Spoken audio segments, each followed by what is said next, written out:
मेरा मैना क्या नहीं जानता है, किस ग्रंथ की बात को नहीं जानता है, इसलिए इसका कीमत है 1,00,000 रुपया। सेठ जी मन में सोचा, महीने महीने हम सत्यनारायण भगवान के पूजा करते, अब पंडित जी महीने महीने दक्षिणा मांगते, आज जब जानिए रहा है सुग्गा मैना, सेठ जी गए, कहा मैना देव जानते हो? तो मैना कहा इसमें क्या शक है। सत्यनारायण भगवान के कथा जानते हो? तो मैंने कहा इसमें क्या शक है। सेठ जी देखे पूंजी के बार न लगेगा, आई महीने महीने साल में 12 को जो दक्षिणा देना पड़ता है वो तो बढ़ जाएगा हमारा। झट 1,00,000 रुपया गिन दिया, अब मैना खरीद। और सेठ जी के अहंकार का तो कोई ठिकाना नहीं है। मैना लेके आए अपने घर, अहंकार में फूल रहे हैं, बहुत बड़ा काम मैंने किया।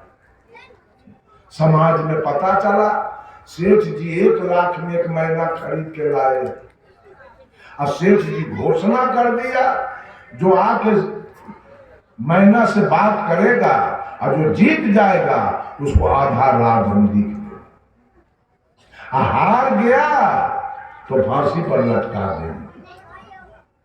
सबसे पहले पंडित जी आ गए, कहा हुजूर सुनने में आया है मैना लाए है 1,00,000 में, क्या बात है, क्या विशेषता है? कहा जाके बात कीजिए, हमारा मैना क्या नहीं जानता है, कौन से ग्रंथ की बात नहीं जानता है, जाओ। पंडित जी गए, कहे मैना उपनिषद जानते हो? मैना कहा इसमें क्या शक है। शास्त्र जानते हो? कहा इसमें क्या शक है। पंडित जी देखे अब हारेंगे तो फांसी पर चढ़ना होगा, चुपके से पंडित जी निकल के भाग गए। उसके बाद मौलवी साहब आए, कहे हुजूर सुनने में आया मैना 1,00,000 में लाए। कहा कि हाँ, क्या विशेषता है? तो जाइए बात कीजिए, मैना क्या नहीं जानता है। मौलवी साहब गया, कहा मैना कुरान जानते हो? मैंने कहा इसमें क्या शक है। जब्बुर जानते हो? कहा इसमें क्या शक है। मौलवियों पादरी जी आए, पादरी जी भी राजा से पूछे हुजूर सुनने में आया है 1,00,000 में मैना लाए हैं, क्या विशेषता है? कहा विशेषता जाके पूछो, मैना क्या नहीं जानता है। पादरी जी गए, कहा मैना बाइबिल जानते हो? मैंने कहा इसमें क्या शक है। पादरी जी बात, अब ये सब विश्वास मार्गी थे, अब विचार मार्गी आ रहे हैं कबीर पंथी। कहा हुजूर सुनने में आया है मैना लाए हैं 1,00,000 में। कहा कि हाँ, क्या विशेषता है?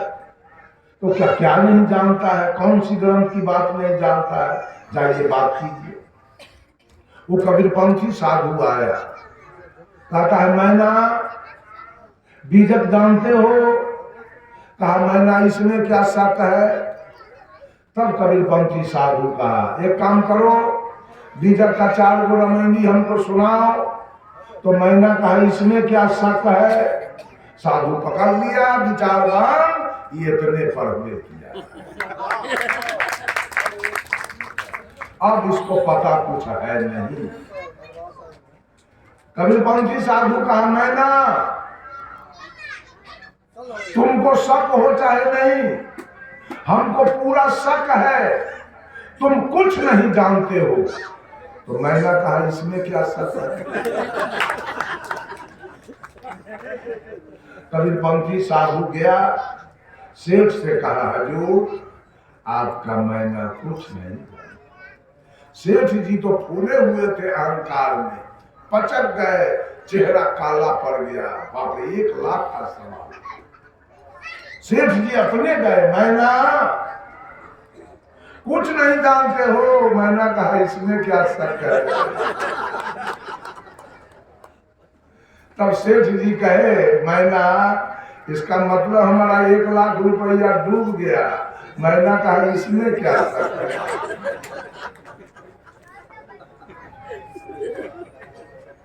ये विश्वासवादी लोग सब भगवान के पीछे पड़े। 67 वर्ष का मेरा उम्र बीत रहा है, आज तक मैं मंदिर का मुंह नहीं देखा। मैट्रिक तक की पढ़ाई मैंने किया था, कभी सरस्वती की मूर्ति को मैं प्रणाम करने नहीं गया। मैं प्रणाम किया अपने माँ को, अपने पिता को, अपने दादा दादी को, अपने नाना नानी को, अपने मामा मामी को, अपने चचा चाची को। मूर्ति को मैं कभी प्रणाम। आज तक कोई अंधविश्वास का काम मेरे कार्यक्रम उत्तर प्रदेश, मध्य प्रदेश, राजस्थान, छत्तीसगढ़, महाराष्ट्र, गुजरात, झारखंड, पश्चिम बंगाल, नेपाल और बिहार को बिहार हर जगह चलते रहे। अभी मैं 1 महीना पहले छत्तीसगढ़ से 11 दिन पर आया कार्यक्रम। बंधुओं, विवेकवादी बनिए, विश्वास नहीं विचार चाहिए, अनुमान नहीं अनुभव चाहिए, मानना नहीं जानना चाहिए, श्रद्धा नहीं जिज्ञासा चाहिए। आज सब लोग श्रद्धावादी, पत्थर में महिला सब पत्थर में जाके अचिन्ह लगाती है, वहां अगरबत्ती बाल के गाड़ती है और पत्थर पर जल चढ़ाती है। चढ़ाते चढ़ाते उम्र खत्म हो गया, समाप्त हो गया, कुछ मिला नहीं, आज तक मिलने वाला भी नहीं है। एक जादव जी थे, नेताजी, अब बड़े धनवान। तो आश्विन महीना तर्पण होता है, तो पंडित जी चले जादव जी के यहाँ तर्पण कराने। जब पंडित जी जादव जी के घर के निकट पहुंचने ही वाले थे, झोला में हाथ दिया तो कुछ नहीं, कुछ भूल गए घर ही। अब देखा अब क्या करें, आज जादव जी का है बदमाश, आप कुछ भूल गए घर, अब घर जाएंगे तो बहुत समय लग जाएगा।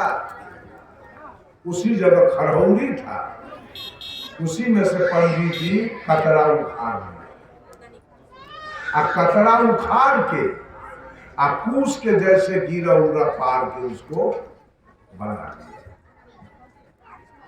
और गए जादव जी के हाथ में कूस घुसा दिया, मंत्र पढ़ाने लगे, तर्पण कीजिए। तो जादव जी कहे पंडित जी ये तो कूस नहीं लग रहा है, ये तो कतरा है। तो पंडित जी क्या कहे, अहिर गलेरियम कतरम कूसम, अहिर गलेरियम कतरम कूसम, कि जादव और गलेरी के लिए कतरे कूस होता है। पढ़िए, जादव जी बेचारे देखे झंझट करने से तो कोई फायदा है। अहिर गलेरियम पढ़ के पानी दे दिए। तो पंडित जी कहे कि अब हमरा दक्षिणा दीजिए, दोसर द्वार देखे। तो जादव जी कहे पैसा तो नहीं है पंडित जी, तो कहा कुछ औने पानी दे दीजिए ना। तो जादव जी तराजू लेके अब बेरी में गए, अब बेरी में से दोनों तराजू के पल्ला पर 55 किलो गेहूं के भूसा लेकर के आए, कहा लीजिए पंडित जी। तो पंडित जी कहे कि भूसा कहीं दक्षिणा हुआ है। तो जादव जी कहे पंडित जी अहिर गलेरियम कतरम कुसम, तो दक्षिणा में पल्लम भूसा।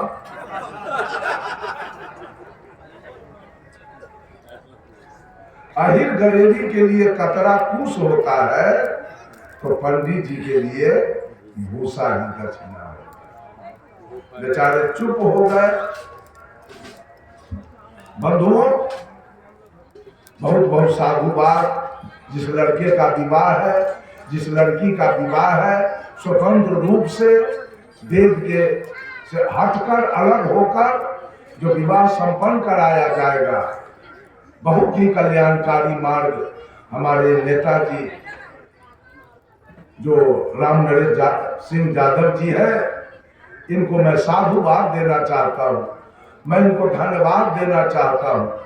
ऐसे ऐसे लोगों का जरूरी मुझे भी है, इसलिए मैं इनका निमंत्रण तो तुरंत स्वीकार कर लिया, मैं अवश्य आपके यहाँ आऊंगा। बंधुओं, सुधरने का युग है। और माता बहनों से भी मैं कहता हूँ, पैसा बड़ा मेहनत से कमाया जाता है, पैसा का दुरुपयोग न करे। ये देवी देवता भूत प्रेत तीर्थ वर्त में पैसा को खत्म करने से अंत में कुछ हाथ नहीं आएगा। ये पैसा को बचाइए, उस पैसा से बेटी को पढ़ाइए। और ये महिला सब शिव चर्चा में लगी है। अच्छा, एक बात बताइए, भगवान कितने हैं? भगवान कितने हैं हिंदू में? 56 करोड़। और एक देवता के नाम लीजिएगा तो काम चल जाएगा। घर में 10 गो आदमी हो और एक आदमी को भोजन दिया जाए और 9 को नहीं दिया जाए तो घर कैसा रहेगा? जलेगा कि बचेगा? अभी 56 करोड़। एक बात और जानिए, ये सब बिगाड़ू है, घर बिगाड़ने वाली है। ये सब महादेव जी 3 भाई थे। बड़का भाई है ब्रह्मा, मझिला भाई है विष्णु और छोटका भाई है महादेव। अब देखिए, घर बिगाड़ू वाला धंधा, एक भाई से इनको जरूरी है और 2 भाई से कोई जरूरी नहीं। हरिंद्रानंद की तरह तेज, तो वेद का अनादि मंत्र है ओम नमः शिवाय। तो ओम में है 5 मात्रा, ओ जोड़ ऊ जोड़ म जोड़ अर्धचंद्र जोड़ बिंदु, और ब्रह्मा ऊ विष्णु म महादेव अर्धचंद्र आद्या और बिंदु निरंजन। ये 5 का नाम से ओम बना है। अभी देख लिया, हमको तो केवल महादेव से जरूरी है, ये 4 से तो हमको कोई जरूरी नहीं है। तो क्या किया मालूम है? ओम शब्द काट के हटा दिया और छोड़ दिया नमः शिवाय, कि केवल शिव को नमन कर। एक शिव के पूजा करने से हो जाएगा कल्याण, और विष्णु को गर्दन घुमा दिया तब, और ब्रह्मा कहीं को टंगड़ी तोड़ दिया स्वर्ग में जाने के बाद, तब क्या होगा? राम किधर गए, कृष्ण किधर गए, हनुमान किधर गए, दुर्गा किधर गई, काली किधर गई?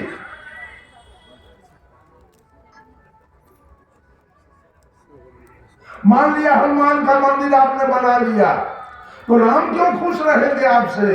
कृष्ण क्यों खुश रहेंगे? महादेव क्यों खुश रहेंगे?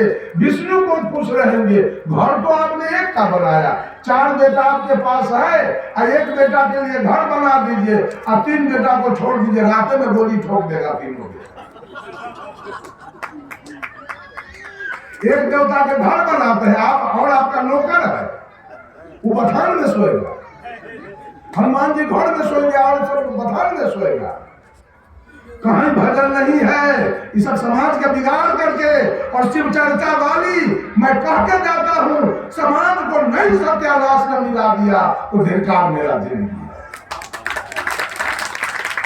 है। एक हाई स्कूल का मास्टर जादवपुर का था लड़का, वो मेरे सामने खड़ा हो गया, गुरुजी मेरे गांव में 10-20 लोग शाकाहारी थे, वो मर गए, और जब से शिव चर्चा शुरू हुआ मेरे गांव में एक भी कंचीदार व्यक्ति नहीं है, सब मांस मछली। इस समाज को क्या दिशा देगी शिव चर्चा वाली? इसे और बात मालूम है?